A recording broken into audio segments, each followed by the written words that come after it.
यांच्या माध्यमातून भंडारा आणि गोंदिया जिल्ह्यातील जे आपले समाज बांधव आहेत, या समाज बांधवांचं 800 कुटुंबाचं सर्वेक्षण करण्याची जबाबदारी गोखले समिती पुणे यांना देण्यात आलेली होती।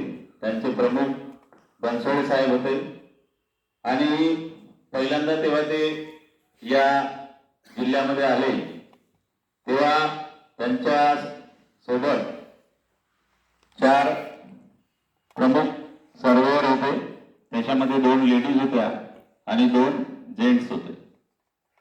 तर त्यांच्याकडे ऑनलाईन आणि ऑफलाईन अशा पद्धतीची माहिती ते संग्रहित करीत होते। जेव्हा ते आपल्या जिल्ह्यामध्ये आले तर भंडारा जिल्ह्यातील काही रॅन्डमली गावं घेतली त्यांनी आणि त्या गावामध्ये आपल्या ज्या रूढी परंपरा आहेत, आपले जे कुलदैवत आहेत, त्या काळात आपण अस्पृश्य होतो हे आपल्या आरक्षणांच्या अनेक कागदपत्रातून आपल्याला दिसून येते की आपण अस्पृश्य का होतो। तर आपल्या जे समाजातील जुन्या पिढीतील जे लोक होते ते जास्तीत जास्त वरा पालन म्हणजे डुक्कर पालन हा व्यवसाय करायचे आणि दुसऱ्यांकडे धुणी भांडी करणे, भांडे घासणे, दाईचं काम करणे, त्याच्यानंतर पडेल ती कामं करणे, अशा पद्धतीचा आपला समाज बांधव त्या काळात काम करत असायचा। आणि इंग्रजांचं राज्य असल्यामुळे समाजामध्ये जी आर्थिक विषमता होती किंवा जी अस्पृश्यता होती ती नुसती महार या समाजापुरताच नसून आपल्या देशातल्या अशा अनेक जाती होत्या की त्या अस्पृश्य म्हणून त्यावेळेस इतिहासानं त्यांची नोंद घेतलेली होती। आणि इतिहासामध्ये अशा अनेक जाती आहेत वेगवेगळ्या प्रांतातल्या की त्या अस्पृश्य म्हणून 1922 पासून ते 1936 पर्यंत आणि जेव्हा 1936 ला पहिला शेड्यूल कास्ट ऑर्डर आणि शेड्यूल ट्राईबचा ऑर्डर निघाला त्याच्यामध्ये पण आपलं जे भंडारा जिल्ह्यातली जी ढोर्स जात आहे ही सुद्धा एससी कम्युनिटीमध्ये त्यामध्ये टाकलेली होती। तर त्या काळापासून अस्पृश्यतेचा जो इतिहास आहे तो इतिहास लिहिला गेला होता। पण आपल्या समाजामध्ये अशा काही अंधश्रद्धा पसरवल्या होत्या की आम्ही लहान असताना सांगायचे की ढिवर म्हणजे सगळ्या जातींच्या वर असणारी जात म्हणजे ढिवर, म्हणजे सगळ्यात उच्च दर्जाची जात ही ढिवर। म्हणजे ब्राह्मण जर कोणाच्या हातातून पाणी पित असेल तर ते ढिवरांच्या हातातून पिते, किंवा समजा कोणालाही जी ब्राह्मण जात स्पर्श करत नाही ती ढिवरांना स्पर्श करते, अशा पद्धतीच्या काही गैरसमज आपल्या समाजामध्ये पसरवलेले होते आणि म्हणून आपण त्या मुळापर्यंत गेलेलो नाही। तर डॉक्टर योगी दत्तकरे साहेबांनी हे सगळं मूळ शोधून काढलं आणि त्यांनी समितीच्या हातात सर्व दस्तऐवज देऊन हा 2021 पासून प्रवास सुरू केला। जेव्हा हे गोखले समितीची टीम आली तेव्हा भंडाऱ्यातली काही गावं घेतली, त्याच्यानंतर एक पवनी तालुक्यातील गाव घेतला होता मडेघाट। मडेघाटमध्ये जेव्हा सर्वेक्षण करण्यात आलं, कोणी आहे का मडेघाटच्या या ठिकाणी? मडेघाट गावातील कोणी आले का समाज बांधव? मडेघाटमध्ये तुम्ही कोणत्या गावच्या? लाखांदूर मधलं होते का? थोडस 1 मिनिट या इकडे। आणि कशा पद्धतीचं तुम्हाला माहिती विचारण्यात आली होती थोडक्यात सांगण्याचा प्रयत्न करा, म्हणजे बाकीचे जे अनभिज्ञ आहेत त्या सर्वेक्षण पासून त्यांना पण माहित होईल की तुम्हाला काय काय विचारण्यात आलं होतं। नमस्कार सर, मडेघाटला जो सर्वे झाला त्या सर्वेमध्ये एक आजोबा होते त्यांनी आणि एक आजी पण होती। तिनं सांगितलं का आम्ही म्हणे जे ब्राह्मण लोक पुजारी होते ते मडेघाटला होते प्रॉपर, ते त्यांच्या घराकडेच राहत होते। तर ते जेव्हा त्यांच्या घरी जात होते तेव्हा त्यांची जे जागा असते बसण्याची तिथं ते बसू देत नव्हते आणि जे सप्रिय बाहेरच्या भाग तिथं जे बसत होते ते जागा सारवत होते म्हणत होते। एवढा अस्पृश्यता म्हणजे त्यांच्या मनात होती का ते आपल्याला कमी लेखत होते. तेव्हा समितीनं हा पॉईंट पकडला होता की खरोखरच आपल्या समाजामध्ये अस्पृश्यता आहे असं त्यांच्या निदर्शनात आलेलं आहे. आणि अजून काही मंदिरामध्ये वगैरे जाऊ देत नव्हते असं सांगत होते ते सरांनी तर सांगितले असते, परंतु ते आले नाही. एक अध्यक्ष आहेत तिथले कैलासजी दिगोरे म्हणून, आणि एक वाघधरे आहेत. ते त्या काळामध्ये जवळपास मला वाटते BA का काहीतरी केले होते. त्यांनी बरीच माहिती सांगितली. आणि जे बार्टी संस्था होती त्या कुठले आहेत काय आहेत ते खूप वयाचे असून सुद्धा खूपच प्रश्न विचारला त्यांनी की ते आश्चर्यचकित झाले म्हणे एवढे प्रश्न विचारून राहिले आम्हाला म्हणून. ठीक आहे सर. धन्यवाद कुंबले सर. तर यांनी सांगितलं की मळेघाटमध्ये सगळ्यात जास्त सर्वेक्षण त्या गावातून झालेलं होतं आणि प्रतिसाद पण खूप चांगला होता मळेघाटमध्ये. म्हणजे त्यांना समितीला जी माहिती अपेक्षित होती ती बरीचशी, म्हणजे आमची जे अखिल डिवर समाज विकास समिती भंडारा गोंदियाचे जेवढे पदाधिकारी आहेत यांनाही अपेक्षित नव्हतं अशी वेगळी माहिती, जी कुणालाच अपेक्षित नव्हती अशी माहिती मळेघाट मधील समाज बांधवांनी सांगितली की जे आम्हालाही माहीत नव्हतं की जुन्या काळातले देव कशा पद्धतीचे होते, त्यांची कशी पद्धतीची पूजा करत होते, मग त्यांना बळी देत होते का, मग कशाचा बळी देत होते, त्याच्यानंतर तुम्ही कोणाकडे पाणी भरत होते, पाणी भरत जास्तीत जास्त समाज बांधव आपल्या पाणी भरण्याचा व्यवसाय त्यावेळेस होता, व्यवसाय नाही म्हणता येईल त्याला, काम करत होते. तर ज्यांच्या पाटलांकडे किंवा कोणत्या कुंडी समाजाकडे किंवा कोणत्या तेली समाजाकडे समजा काम करत असतील तर ते त्यांचे जे प्रमुख पंक्ती आहेत लग्नाच्या वगैरे त्याच्यामध्ये बसू द्यायचे नाही. त्याच्यानंतर शिळे अन्न वगैरे असतील तर ते द्यायचं. त्याच्यानंतर त्यांच्या भांड्यांना हात लावू द्यायचं नाही किंवा पाणी शिंपडायचं, अशा पद्धतीचे काही उत्तर त्या ठिकाणी आले. त्याच्यानंतर मळेघाटवरून ती समिती अर्जुनी मोरगावमध्ये आली आणि अर्जुनी मोरगावमध्ये जास्तीत जास्त 250 ते 300 कुटुंबाचं सर्वेक्षण अर्जुनी मोरगाव तालुक्यात त्यांनी 2 दिवसात त्या समितीनं केला. आणि त्याच्यामध्ये आम्हालाही अपेक्षा नव्हती अर्जुनी मोरगावच्या समितीला की अशा पद्धतीचे आपल्याला संदर्भ या सर्वेक्षणाच्या माध्यमातून माहीत होतील. अर्जुनीमध्ये सावरटोला एक गाव आहे आणि या सावरटोलामध्ये एक भोपे महाराज आहेत. त्या भोपे महाराजांच्या इथं ती समिती गेली तेव्हा त्यांच्याकडे जे तांब्याचे देव आहेत, पूर्वीच्या काळी तुम्ही पाहिले असाल की आपल्यामध्ये मोठे जे हंडे आहेत, जे समाज बांधव त्या कोपऱ्यात बसलेले आहेत त्यांना विनंती आहे की इकडे बऱ्याचशा जागा खाली आहेत, या बाजूला जर तुम्ही बसले डावीकडे पहिली रांग तर तुम्हाला प्रोजेक्टरवरचं बरंचसं काही चांगलं व्यवस्थित समजेल, कारण आपल्याला बनसोडे साहेब ऑनलाईन आपल्यासोबत हितगुज साधणार आहेत. तर सर्वांना विनंती आहे की तिकडे दाटीनं बसण्यापेक्षा इकडे डाव्या बाजूला बरेचसे सोफ्यांवर जागा खाली आहे, इकडे येऊन बसावं. तर जे भोपे महाराज आहेत त्यांच्याकडे गाडग्यांमध्ये तांब्याचे देव होते त्या काळातले आणि त्यांनी जतन करून ठेवलेले होते.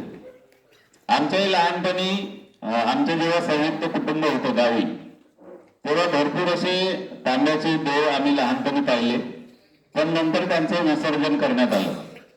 पण त्यांनी ते जपून ठेवलेलं होतं आणि जपून ठेवल्यावर त्यांच्याकडे जे 60 ते 70 तांब्याचे देव होते त्या प्रत्येक देवाचं वर्णन त्यांनी इत्थंभूत माहिती सांगितली की हे का घडवलं जात होतं, याचा इतिहास काय आहे आणि त्याची पार्श्वभूमी काय आहे. मग घोड्यावर बसलेला समजा एकच जण असेल तर त्याचा संदर्भ काय आहे, त्याच्या मागे समजा स्त्री असेल तर त्याचा संदर्भ काय आहे, अशा पद्धतीचे वेगवेगळे संदर्भ त्यांनी त्या समितीच्या निदर्शनास आणून दिलं. मोरगावला ते टीम गेली तर मोरगावमध्ये पण त्यांनी बऱ्याचशा आर्थिक बाबी, सामाजिक बाबी, शैक्षणिक बाबी त्यांनी तपासल्या आणि त्यांच्यात असं लक्षात आलं की हा समाज 75 वर्ष आपल्या देशाला राज्यघटना लागू होऊन झाली, पण आजही हा समाज तेवढाच दारिद्र्यामध्ये खितपत पडलेला आहे, तेवढाच सामाजिक विषमतेमध्ये दडलेला आहे आणि तेवढाच भेदभावाचा सामना या समाजाला करावा लागत आहे. असे अनेक रिपोर्ट त्यांच्या 800 कुटुंबाच्या सर्वेक्षणामधून लक्षात आलेला. पण आपल्या समाज बांधवांनी जिल्हा समितीला त्यावेळेस चांगलं सहकार्य केलं आणि ज्या ज्या तालुक्यामध्ये ती सर्वेक्षण करणारी टीम गेली त्या सर्वेक्षण करणाऱ्या टीमला सहकार्य केलं, त्यांची व्यवस्था चांगल्या प्रकारे केली आणि जे जे मुद्दे त्यांना अपेक्षित होते त्या सर्व मुद्द्यांना अनुसरून त्यांनी व्यवस्थित उत्तरं दिली. पहिल्यांदा जेव्हा अर्जुनीमध्ये आले तेव्हा आम्हालाही थोडंसं गोंधळ व्हायचं, कारण लोकांना जे प्रश्न ती समिती विचारत होती तर ते वेगळेच उत्तरं द्यायचे, कारण त्यांना इतिहास माहीत नव्हता.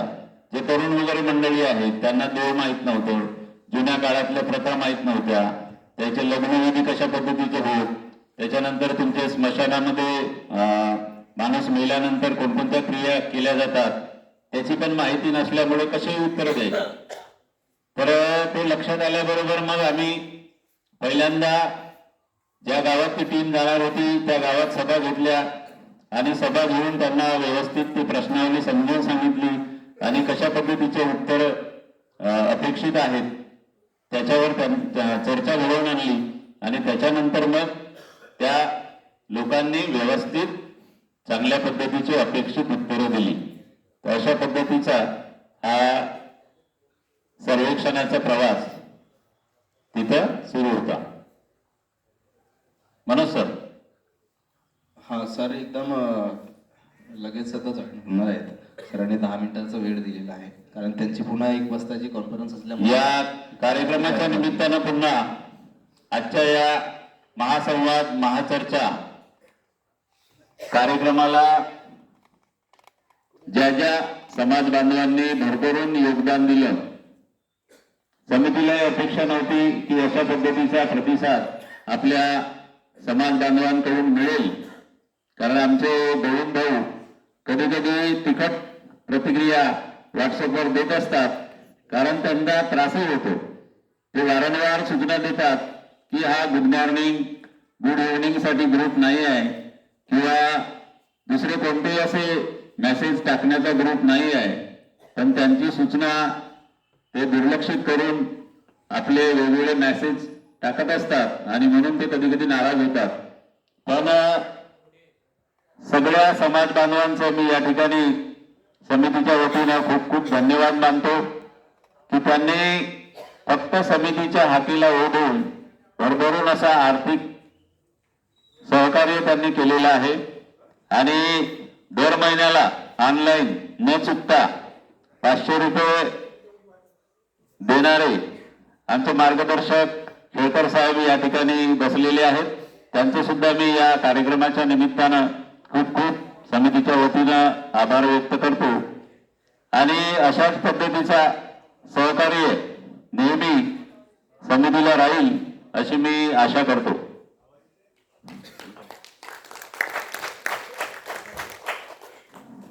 जे नवीन आले असतील त्यांना मी सांगू इच्छितो की गोखले समितीचे जे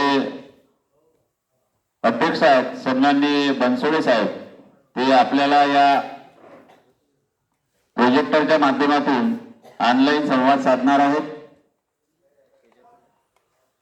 बरेचसे बारीक सारीक गोष्टी या ऑनलाईन चर्चेच्या माध्यमातून काही प्रश्न पण ते विचारू शकतात.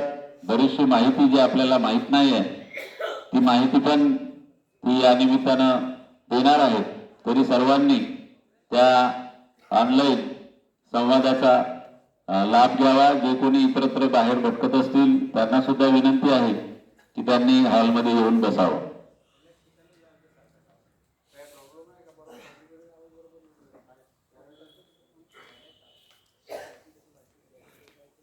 या मनोज सर. हा सर, काही वेळात जॉईन होतात. सर थोडेसे व्यस्त आहे, त्यामुळे त्यामुळे त्यांनी आपल्याला 10-15 मिनिटाचा वेळ मागितला आहे.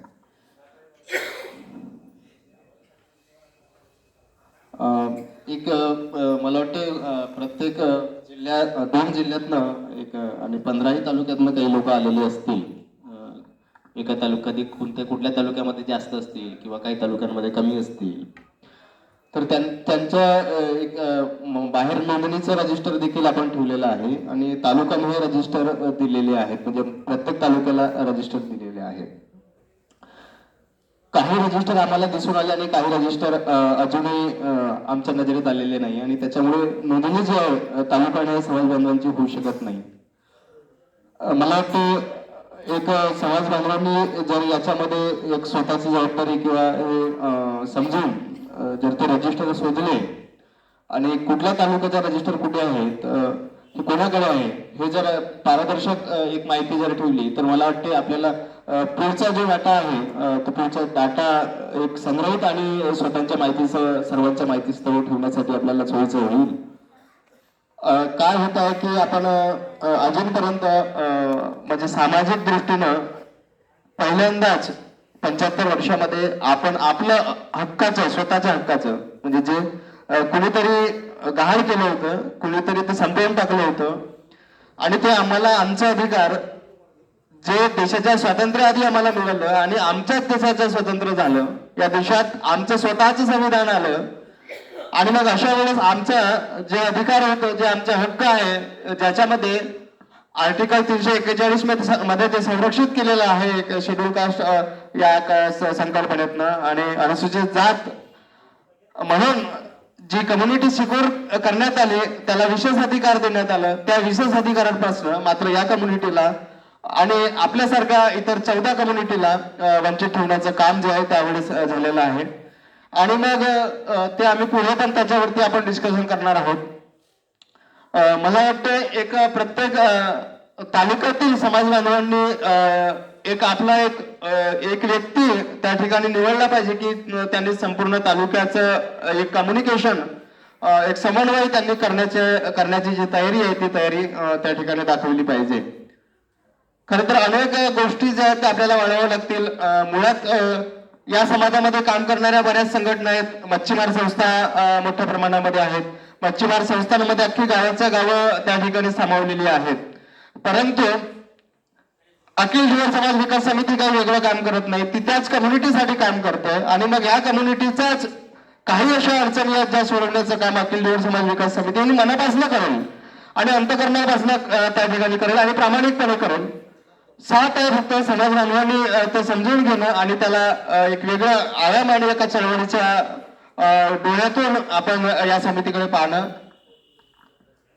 खरं तर एक चांगलं काम समाजामध्ये आज उभं झालेलं आपल्याला दिसते आहे. तो शेवटच्या घटकापर्यंत कसं पोहोचेल आणि शेवटच्या घटकापर्यंत त्यांच्या आपल्या स्वतःच्या अधिकाराची जाणीव कशा पद्धतीने होईल हा आपण विचार केला पाहिजे. अनेकदा काही ज्या संघटना आहेत, काही सामाजिक संघटना आहेत, वेगवेगळ्या सामाजिक संघटना संस्था आहेत, त्यांचं जर त्यांनाही जर अखिल धुळे समाज विकास समिती या समितीच्या सोबत आणि संयुक्तपणे जर कुठला कार्यक्रम किंवा कुठल्या प्रबोधनाची जर बैठक किंवा कुठले कार्यक्रम जर लावायचे असते तर मला वाटते संयुक्तपणे लावण्याचा एक आणि त्यावर चर्चा करण्याचा देखील आपण मानस ठेवला पाहिजे. भविष्यामध्ये आपल्याला सर्वांना सोबत काम करायचं आहे आणि सोबत काम करताना कोणीही आपला माणूस, आपला बंधू, आपला व्यक्ती नाराज होणार नाही आणि नाराज झाला तरी त्याला त्याच्या नाराजीची मर्यादा कळली पाहिजे. त्याला लगेच त्याचं हित कुठं आहे हे त्याला समजून घेता आलं पाहिजे आणि पुन्हा तो समूहामध्ये जुळायला पाहिजे आणि अशा पद्धतीची एक मानसिकता समाजामध्ये निर्माण करण्याची गरज आहे. मला वाटते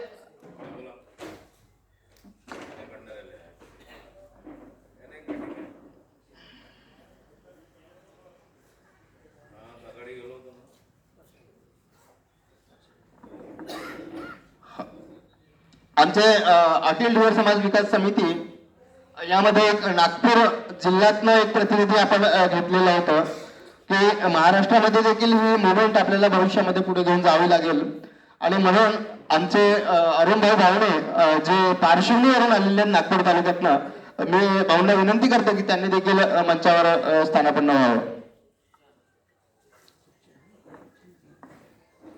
सन्माननीय अरुण भाऊ बावणे सर यांना विनंती करतो की त्यांनी मंचावर स्थानापन्न व्हावं.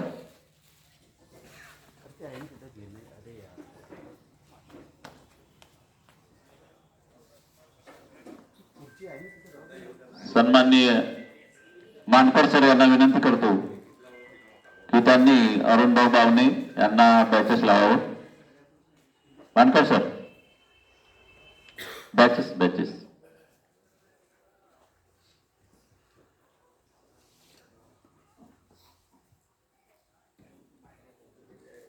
मंचावर उपस्थित सन्माननीय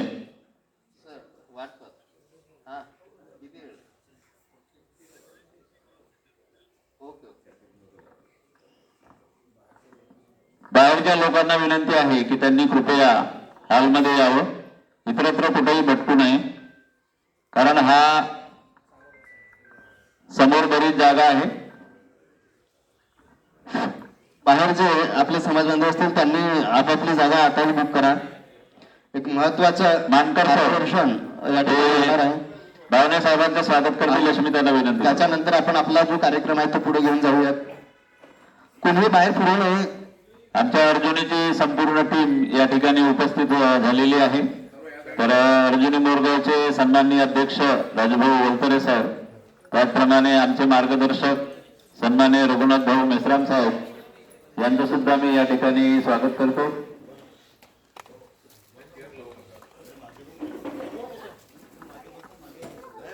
केवळ सर मनाला घ्यायचं काही एखादं. हो, मला त्या ठिकाणी वनवासजी कांबळे आहेत का? नाही आले. पुन्हा दुसरं कोणी असं आहे की ज्याला सर्वे करत असताना त्यांनी एक चांगली माहिती जी आहे ती दिलेली आहे. तुलारामजी कुराडे साहेब, देवरी तालुका. मी विनंती करतो की त्यांनी त्यांचा एक अनुभव या ठिकाणी मांडावा आणि मग बनसोडे सर पण जाऊन येतात. या कुराडे साहेब.